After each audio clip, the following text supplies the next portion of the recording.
दुख में अपन जीवन बितावत बा। बिरहा की गजल में टुकड़ा है।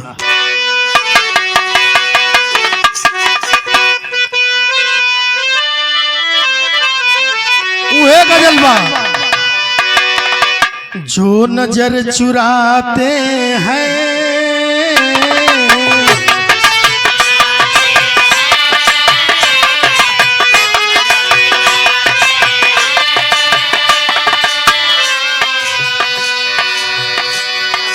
जो नजर चुराते हैं वो क्या नजर मिलाएंगे। जो नजर चुराते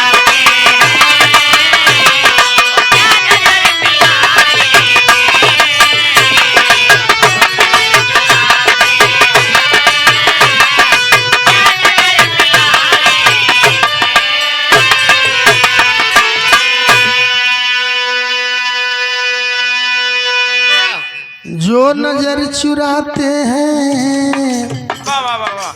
वो क्या नजर मिलाएंगे। दिल को तोड़ने वाले हाय हाय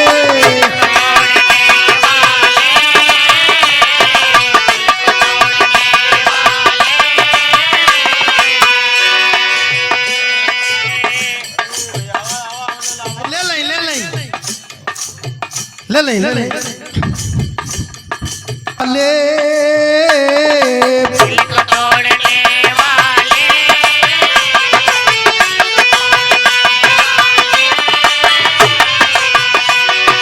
दिल को तोड़ने वाले अरे वो क्या दिल मिलाएंगे। दिल को तोड़ने वाले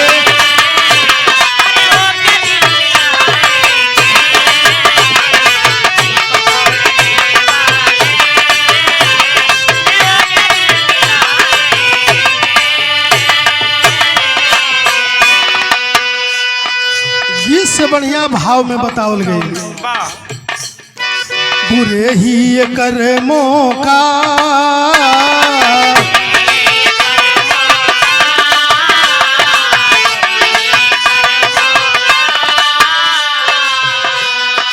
बुरे ही कर्मों का अंजाम बुरा होता।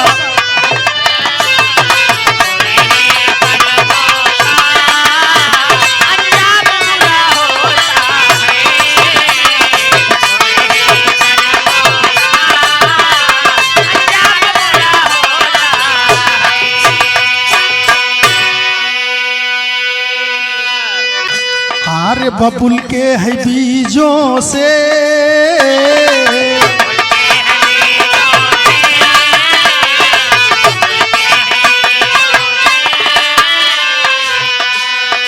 बबुल के है बीजों से नायाम कभी होता है। बबुल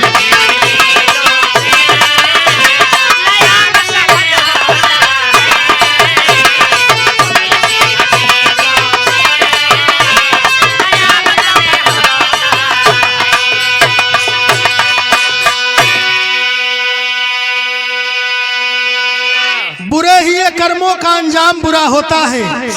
बबुल के बीजों से नयाम कभी होता है।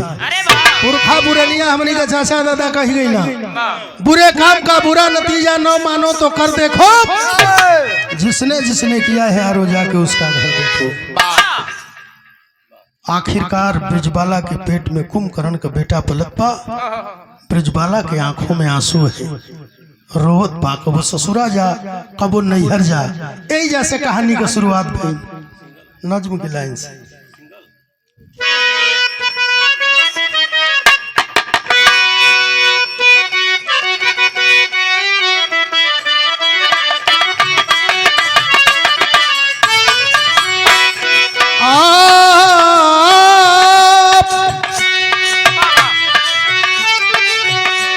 पलता था पति देव का वो दर में निशानी, रोती कभी हंसती चली मैके में दीवानी।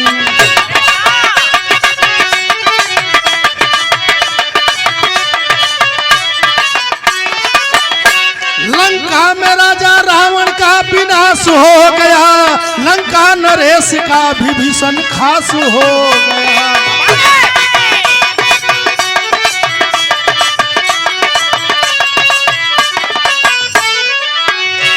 पैदा हुआ कुमार जिसका भीमा नाम था, पैदा हुआ कुमार जिसका भीमा नाम था, करता था मारपीट अत्याचार काम था।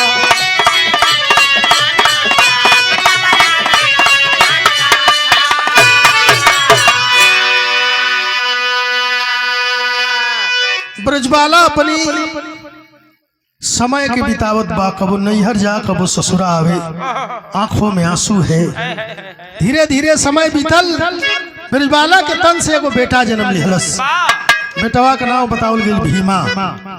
आ धीरे धीरे बाबू भीमा जब 14-15 साल के भई, वही लंका नगरी में मेला लगल। अब मेला देखे बदे 3-4 संगतिया गईलन। सगरी लइकन का गार्जियन पहुंचला, अपने अपनी बेटा की कलाई के पकड़ लेहलन। वही में एगो संगतिया ताना मार देहलस, ए भीमा तोहरे बाबू न लौकीला। ई बतिया भीमा के बड़ा घाव कैलस। भीमा बड़ा मनहूस बा, आ वहां से चलल बाप घरे आइल अपनी माई के लगे। का कलश बिरहा में गीत था,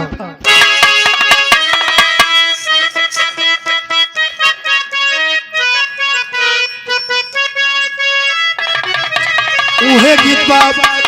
अरे पियवा मिलल बलल मुनवा, देखे के सपनवा ए ननदी।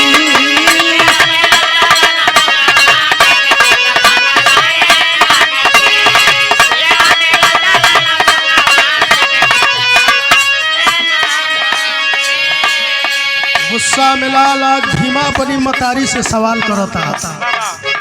आरे क्रोधवा में लाल है बदनवा, बतिया चुभेला जैसा।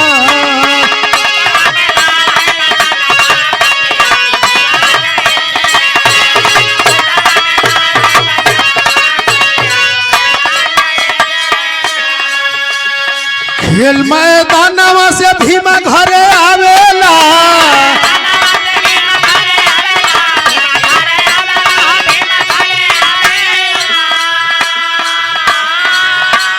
कहाँ बाणे बाबू अपने माई के सुनावेला।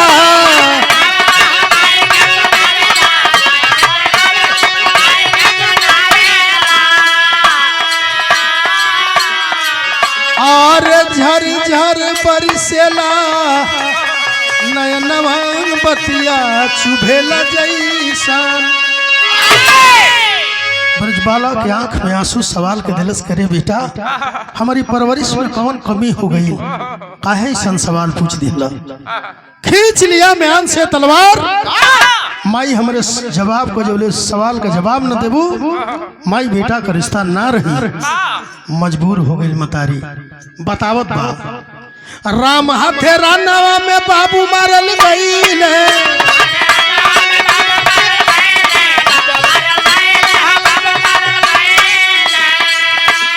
चढ़ली जवानिया में से मुरा धोइले,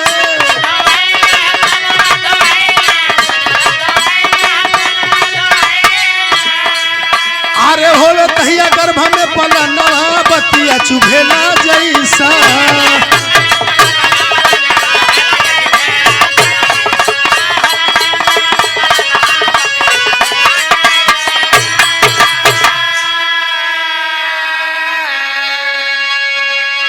मतारी मजबूर हो के बतावतिया कि ये बेटा राम लक्ष्मण नाव का दूगो तपस्वी आई ललन, संगवा एगो नारी रहली जिनका नाव सीता रहल।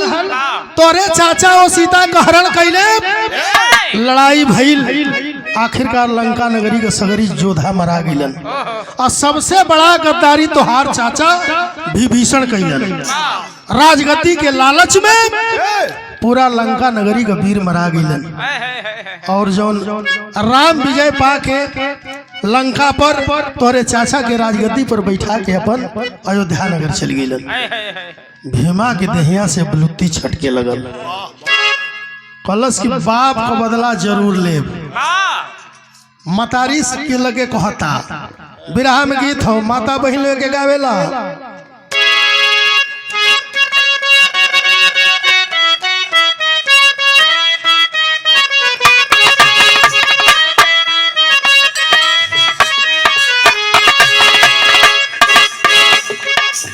सास बोलेली कड़वा बोली नदिया बोले नरमी तनी हटके बैठा दुल्हा दुल्हन के होले गर्मी तनी हटके बैठा दुल्हा।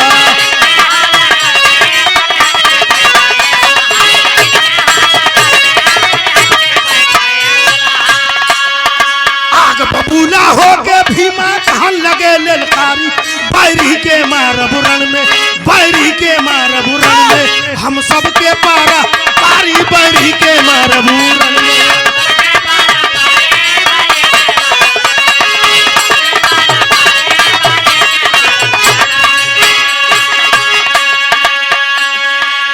कलश के बाप का बदला जरूर ले मतारी समझावत या बाबू रुक बोली ब्रिज बाला या वही कांच बाऊ मरिया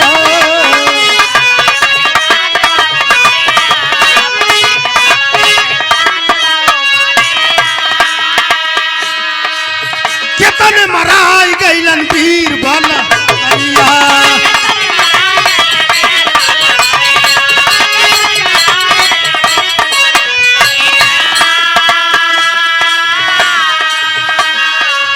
तपस्या ब्रह्मा के तब शक्ति मिली भारी बैरी के मारब रण में बैरी के मारब रण में हम सबके पारा भारी बैरी के मारब रण में।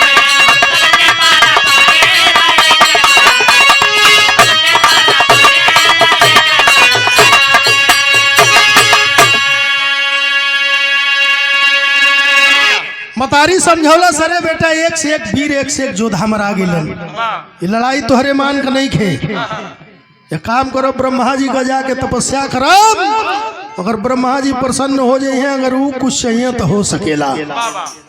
ये भैया जाके बिना अन्न का बिना जल का इतना घोर तपस्या कैलस ब्रह्मा जी साक्षात दर्शन दिल कहल कोनो हमसे वरदान मांग ले बेटा मने में विचार कैलस पशु पंछी दुआ कहो ना मनुष्य दुआ कहो ना ऐसा वरदान मांगे कि वो हमके मार न पावे कलश हमके ऐसा वरदान दे दे कि हमके दू आंख वाला कबो मार न पावे।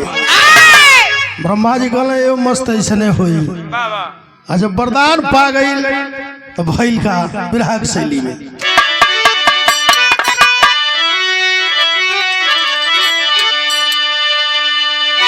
अरे मोरे राम बदले की ज्वाला दिल में भड़की अरे बदले की ज्वाला दिल में हो बदले की ज्वाला दिल में भड़की प्रभुता पाक क्रोध में भीमा बना मत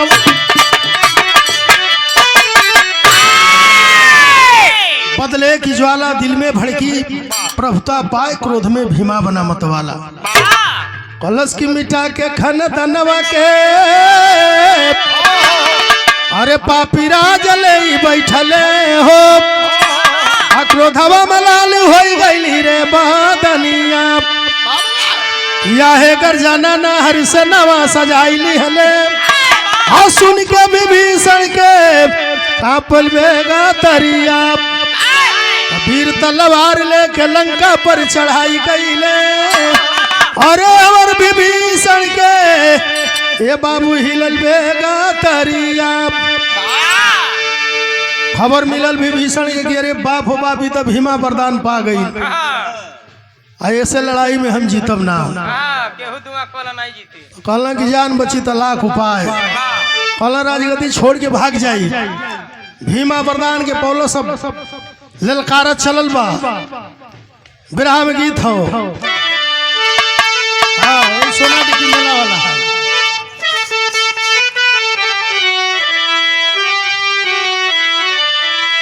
अबे कुछ दिन पहले मैं सोनाडी में भगेश्वरी माई के स्थान पर मैं पूजा चढ़त रहा 20 दिन पहले सगरी बनारा भाग गए से अब देखो मेहरारू जाली सजा के कहली से भगेश्वरी माई अगर हमारी मन का मुराद पूरा हो जाए तो यही अचरा में हम नाच करवाई कुछ बनरनो के खियाई मन का मुराद पूरा हो जाए तो कोनो नाच कर दिया में 2 लवंडा होला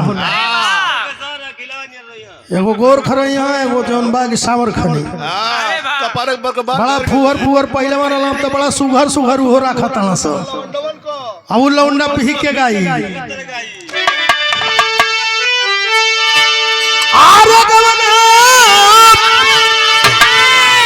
आरे गवन करवला ये पियवा घोरे बैठवला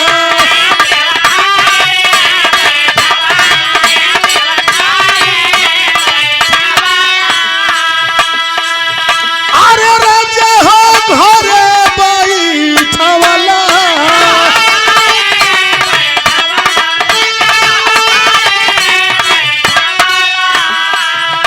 अरे अपने बसेलनी राजा हो अरे अपने बसेलनी राजा हो पूर्वी रे बाल जिया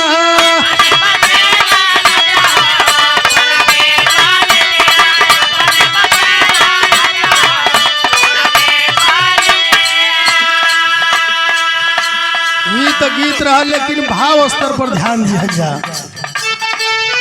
आर सुन के विभीषण जी के कापेल होगा तरिया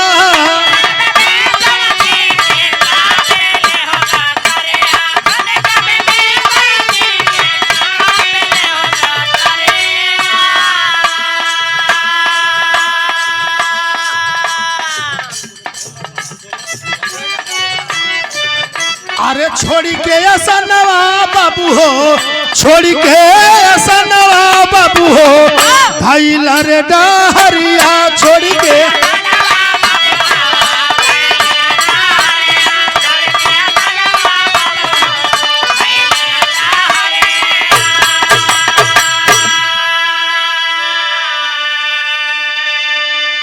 विभीषण राजगद्दी छोड़ के आखिरकार अयोध्या नगर का रास्ता पकड़ लेहलन भीमा जौन बा ललकारत चलल बा वो समय बतावल गई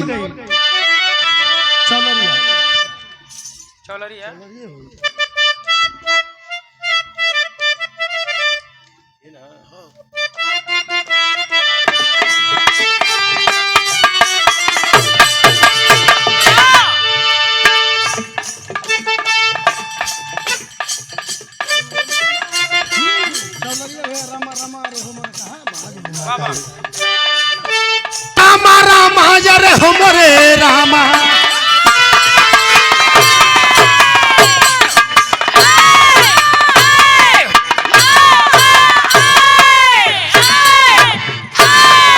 करजा पीर बहादुर बंका करजा पीर बहादुर बंका पापा नवा हो जावन आज जंगी बाची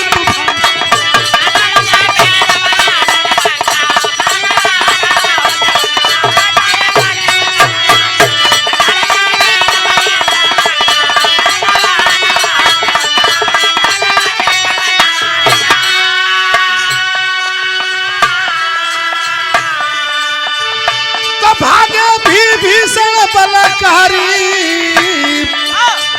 तब भीमा मार मार ललकारी भीमा मार मार ललकारी कहिया जल बहने लंका कहिया जल बहने लंका क्या हाय जंगी बचे तूफान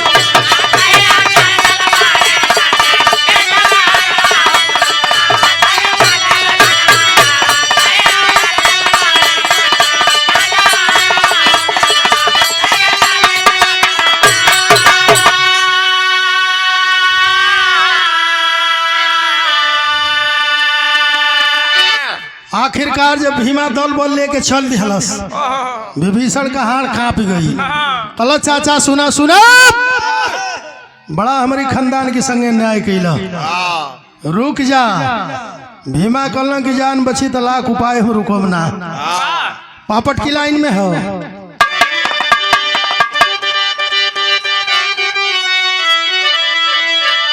अरे चले धनगर की ओर स्वाभिमानी सानी गरजल बाप अरे चले धनगर की ओर स्वाभिमानी सानी गरजल बाप आज बिगाड़ परी के हम पानी सानी गरजल बाप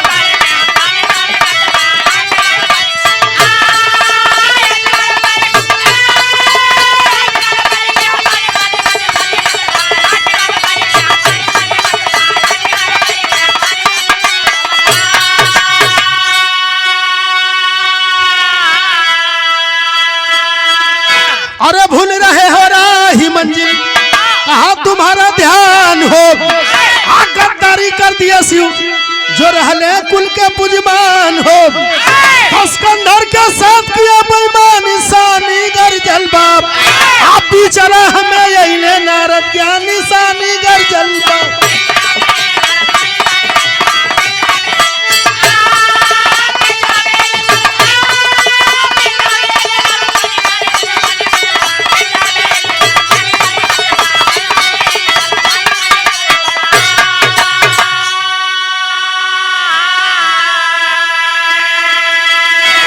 विभीषण अयोध्यानगर का रास्ता धैले हवन और भीमा भी उधरे जात बा।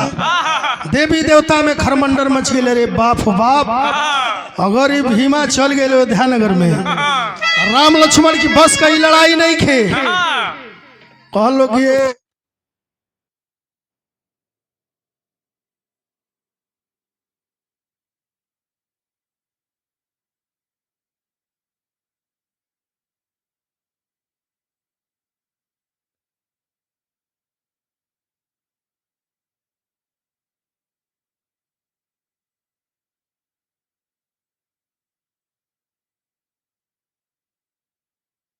आखिरकार शंकर भगवान नारद भगवान जाके समझावे लगलन। नारायण नारायण कह के उतरला, कहला कि ये भीमा दल बोल लेके कहाँ लेके जात हव? कलश की हमारी संगे बहुत बड़ा गद्दारी।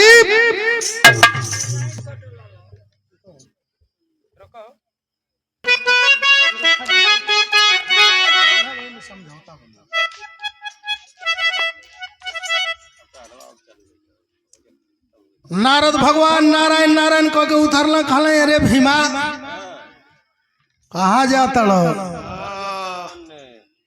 कहला कि हमारी खानदान के संगे बहुत गद्दारी हमारे चाचा को दिलन। लंका नगरी के सारे योद्धा को मरवा करके राजगद्दी के लालच में पूरा लंका नगरी का विनाश कर दिए।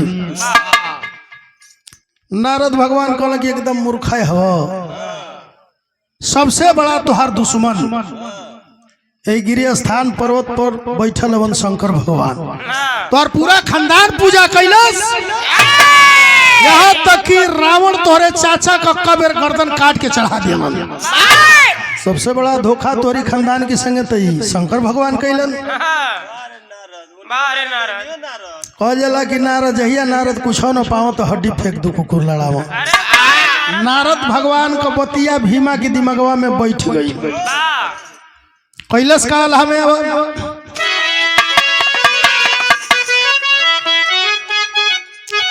है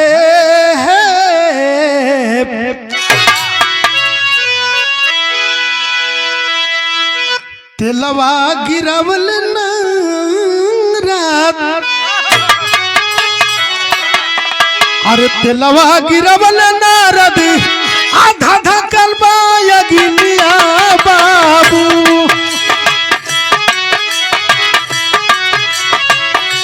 प्रथवा मलान हो बागनिया पोरे पोर।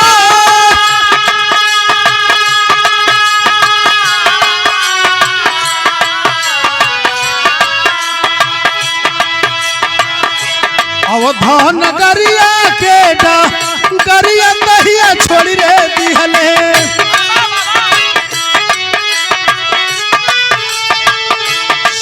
शैतान कैला शिवाजी के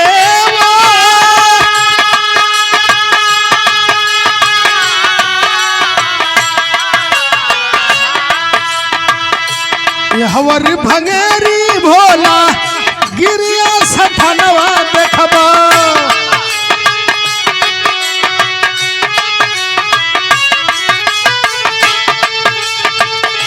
भक्ति कर तू रहना मनवे के बात।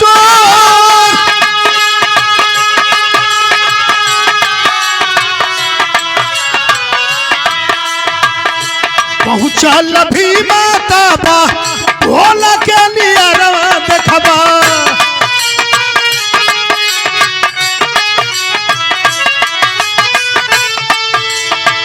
पीठिया मरले हवे लतावे का जो।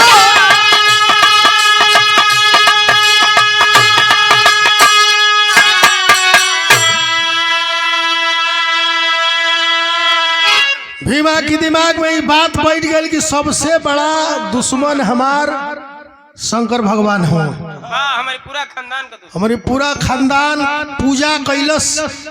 कक्का बेर हमार चाचा गर्दन काट के चढ़ा दिलन, लेकिन शंकर भगवान गद्दारी के दिलन। अरे वाह। ओकरी दिमाग में बैठ गई अयोध्या नगर का रास्ता छोड़ देता, वाह। चल दिहलस गिरी स्थान पर्वत पर।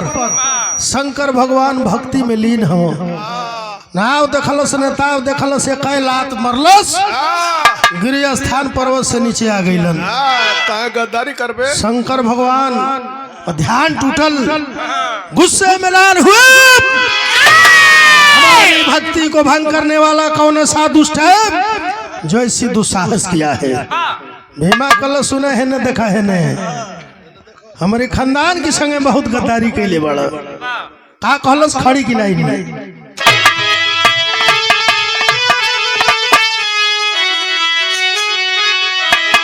अरे भक्ति भंग भइली तो फिरनी ममतिया, भीमा खाड़ी में समानवा हो फूला के छतिया।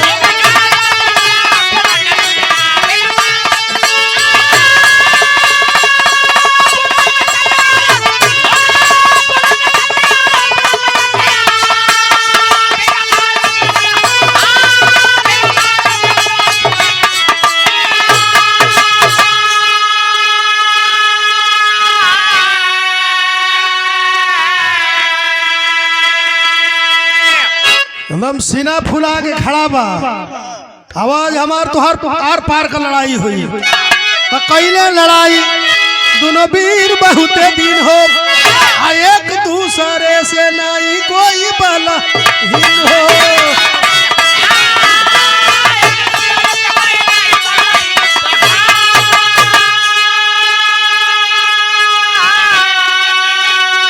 अरे नारद जी बतावल भेदवानी बतियो, भीमा खाड़ी में समानवा हो फूला के छतिया। नारद भगवान कोने में खड़ा होके देखा ताना, एक और शंकर भगवान, एक और भीमा लड़ाई छिड़ गई। केहू केहू से कमजोर नहीं खे मनावत। भीमो के वरदान रहल कि दू आंख वाला ना मार सकेला। नारद भगवान कहल कि देहतन तो बड़ा लंबा लड़ाई चली।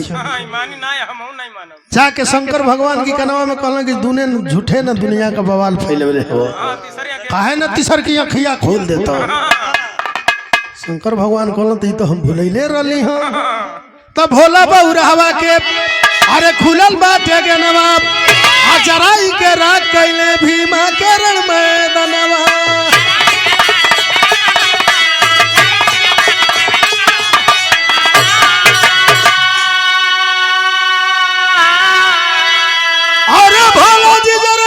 सर की अखिया भीमा खाड़ी में समानवा हो फूला के छतिया।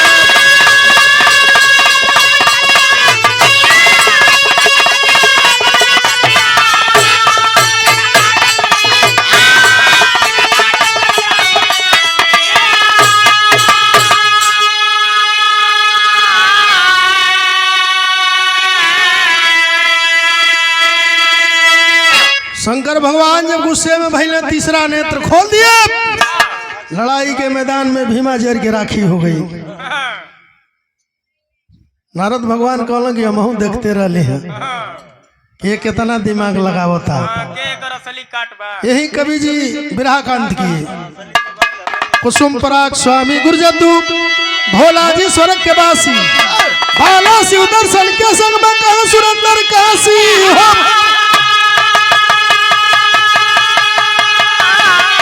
अरे बदला की ज्वाला दिल में भड़की,